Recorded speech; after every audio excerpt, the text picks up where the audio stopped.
So much of what many of us adults experienced in school, some of the worst parts of school, was justified because we were told that we needed to do those things in order to prepare for the real world.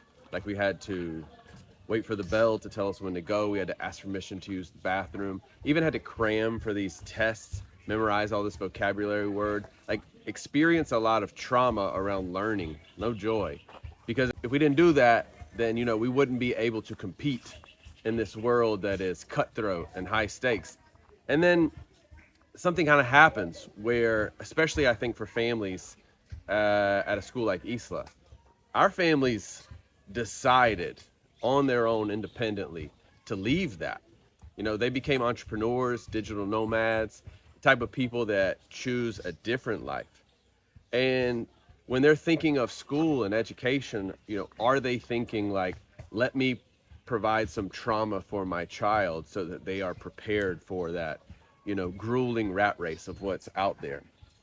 I think most of them realize, no, that's not necessary. But what's interesting, like in a place where the kids get to live and go to school in a spot that's about joy, they love learning, they get to decide what they study, what types of projects they build.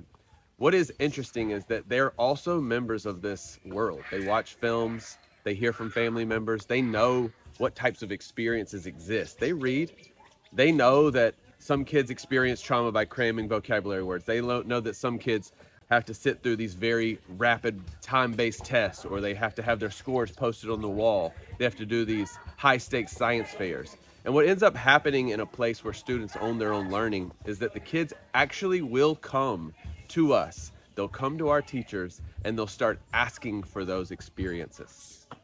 And imagine the difference when we can allow them to go through that experience, feel what it's like, prepare themselves, and yet not have to go through the same type of trauma. I'll give you an example. So many times in my life, I spent hours and hours trying to memorize things for a test that I would later forget, right? I can't remember a lot of the things that I had to memorize in those spaces, but I know my skill set was in being able to do that the night before. And what was the point of doing that? It was to improve this skill of memorization, which is a legitimate skill.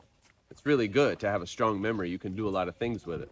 So at Isla, one of the things we were able to do is talk about that with the students. Instead of saying, I'm going to force you to memorize these terms simply to achieve this other goal, we really talked about the learning skill of memorization. And we had our students research different forms of memorization, different strategies. And then instead of the trauma associated with trying to memorize words that you're later going to forget, each one of our students chose different strategies. We talked about it.